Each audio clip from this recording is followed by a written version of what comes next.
ذلك ومن يعظم شعائر الله فإنها من تقوى القلوب۔ جن مواقعوں میں اللہ نے حج کے احکامات ذکر کیے، اسی کے آگے پیچھے قربانی کے احکامات بھی ذکر کیے، اور پھر حج کا ایک حصہ قربانی بھی ہے، اس کے اندر ایک رکن کی حیثیت سے قربانی خود بھی موجود ہے، اور باقی عالم میں جو مسلمان قربانی ادا کرتے ہیں اس میں حج کا ایک حصہ بھی موجود ہے، کہ علماء کہتے ہیں کہ یہ قربانی اس حج کے شائبے میں کی جا رہی ہے، حاجیوں کی مشابہت میں کی جا رہی ہے، تو جڑی ہوئی عبادتیں ہیں۔ اور پھر یہاں یہ جوڑ بھی ہے کہ ان دونوں عظیم عبادتوں کا تعلق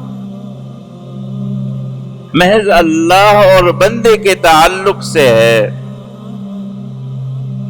اور یہ جوڑ بھی ہے کہ یہ دونوں عظیم عبادتیں شعائر اللہ کا حصہ ہیں، کہ اسے شعائر اللہ کا درجہ حاصل ہے، اور یہ جوڑ بھی ہے ان عبادتوں میں کہ دونوں کا تعلق کسی نہ کسی طور پر حضرت ابراہیم علیہ السلام سے بھی ہے۔ عجیب جوڑ ہے ان عبادتوں میں، عظیم عبادتیں ہیں۔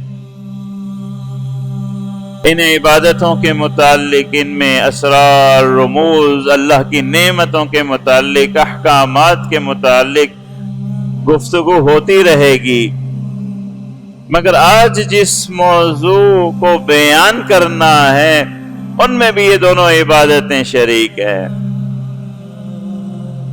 آپ دیکھتے ہیں کہ ہمارے اہل ایمان میں، مسلمانوں میں ایک طبقہ پیدا ہوا ہے، ایک سوچ پیدا ہوئی ہے۔ آپ سنتے رہتے ہیں، آپ کے ارد گرد بھی لوگ موجود ہوں گے، قربانی ہو، حج ہو، عمرہ ہو، ان عبادتوں کے متعلق اکثر لوگ آپ سے یہ کہتے ہوئے سنیں گے کہ اسے ایک حد تک کرنا چاہیے، حد سے بڑھ کر کے اگر آپ نفلی عمرہ کرتے ہیں، نفلی حج کرتے ہیں، نفلی قربانی کرتے ہیں تو آپ کو معاشرے میں ایسے لوگ ملیں گے جو آپ سے یہ کہیں گے کہ یہ حج اور عمرہ اور یہ قربانی کرنے سے بہتر ہے کہ آپ کسی غریب کا، کسی حقدار کا، کسی مستحق کی ضرورت کو پورا کرتے ہیں۔ یہ ایک سوچ پیدا ہو چکی ہے۔ اب بسا اوقات سن، اور ان دونوں عبادتوں کے متعلق ہے، زکوٰۃ کے متعلق نہیں ہے، صدقات کے متعلق نہیں ہے، اور کسی عبادت کے متعلق نہیں ہے۔ آپ کو یہ کہنے والے یا عمرے کے متعلق کہتے ملیں گے یا قربانی کے متعلق کہتے ملیں گے۔ یہاں بھی اللہ نے ان دونوں عبادتوں کو جوڑ دیا ہے۔ کیا وجہ ہے؟ کیا حقیقت ہے؟ اور اس کا جواب قرآن مجید فرقان حمید کی آیت کے اس ٹکڑے میں موجود ہے۔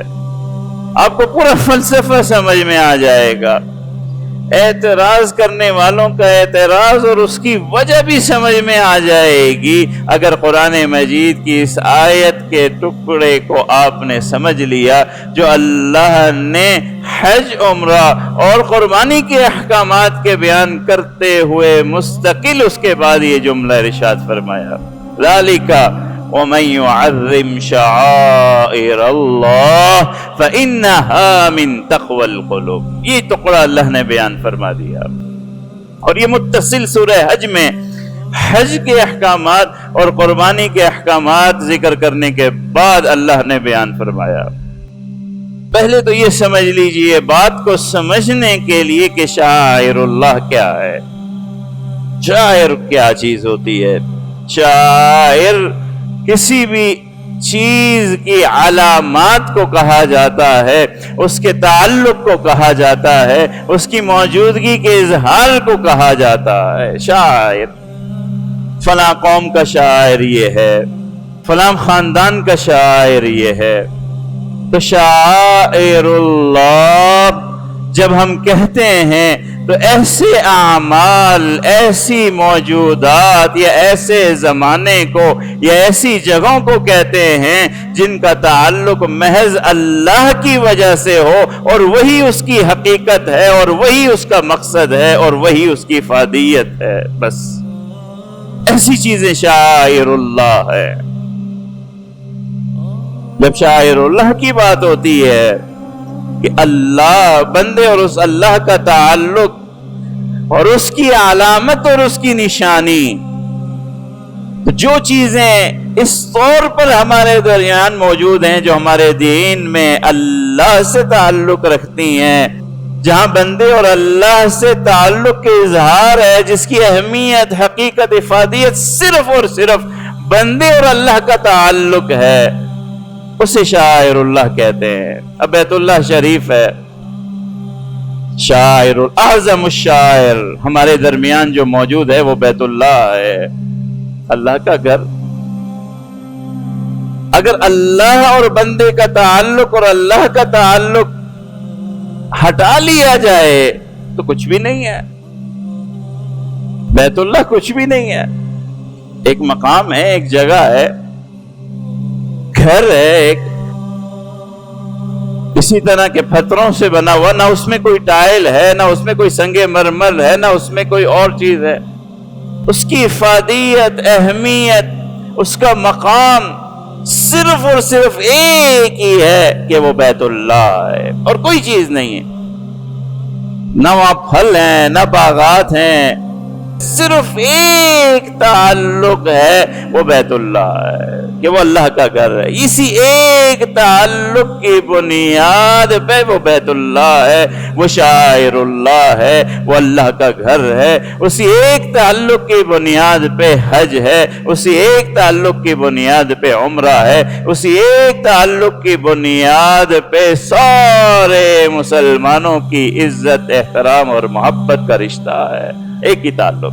تو میرے عزیز، ایک تو آپ کو یہ بات سمجھ لینی چاہیے کہ عمرہ ہو، حج ہو، قربانی ہو، اس کی ابتدا بھی اللہ اور اس کے رسول کے تعلق سے شروع ہوتی ہے. صرف اللہ کے لیے نذرانہ اور قربانی ہے، اور کرے گا بھی وہی جو اس تعلق کو سمجھتا ہے. اس کی اہمیت بھی وہی جانتا ہے جو اس تعلق کو پہچانتا ہے. حضرت مولانا محمود الحسن بہت بڑے عالم گزرے ہیں، شیخ الحدیث تھے، بڑا نام ہے ان کا. دیوبند کا یہ پورا سلسلہ انہی بزرگوں سے شروع ہوا ہے. قربانی کے لیے ایک عجیب عمل تھا. قربانی جیسے گزرتی، اگلی قربانی کے لیے جانور خرید لیتے. عصر سے لے کر کے مغرب تک کا وقت، پورا سال اس قربانی کے لیے وقت تھا. یہ ایک شیخ الحدیث کی بات کر رہا ہوں. اتنی بڑی تحریک چلانے والے، جو اتنی بڑی تحریک، ان کی مصروفیات کا کیا عالم ہوگا، مگر قربانی سے ایسا تعلق، اس عبادت سے ایسا تعلق کہ روز عصر کے بعد سے وقت مقرر ہے اپنی اس قربانی کو اپنے ہاتھ سے کھانا کھلانا، اسے گھمانا، اسے پھیرانا، اس کے لیے خیال رکھنا کہ وہ صحت مند رہے، پلے پورے. اور جس دن قربانی ہوتی آنکھوں میں آنسو ہوتے. محبت پیدا ہو چکی، جیسے اولاد قربان کر رہے ہیں. جانے گا وہی، اس کی حقیقت کو پہچانتا وہی ہے کہ آپ ایک بکرا قربان کر رہے ہیں اور ثواب آپ کو اللہ ایسے دے رہا ہے کہ جیسے کہ اپنی اولاد قربان کر رہے ہیں. وہ اللہ رحیم ہے، کریم ہے. پہچانے گا وہی کہ یہ قربانی کتنی بڑی نعمتوں والی ہے، جس کے دل میں تقویٰ ہوگا. اگر آپ دل کے تقوی سے خالی ہیں تو پھر آپ کو سمجھ آئے گی نہیں، نہ دنیا کی کوئی اور چیز آپ کو سمجھا سکتی ہے. آپ قرآن پڑھیے، حدیث پڑھیے، اسے کبھی سمجھ نہیں آئے گا کہ یہ قربانی کیا ہے، یہ حج کیا ہے، یہ عمرہ کیا ہے. کبھی سمجھ نہیں آئے گا.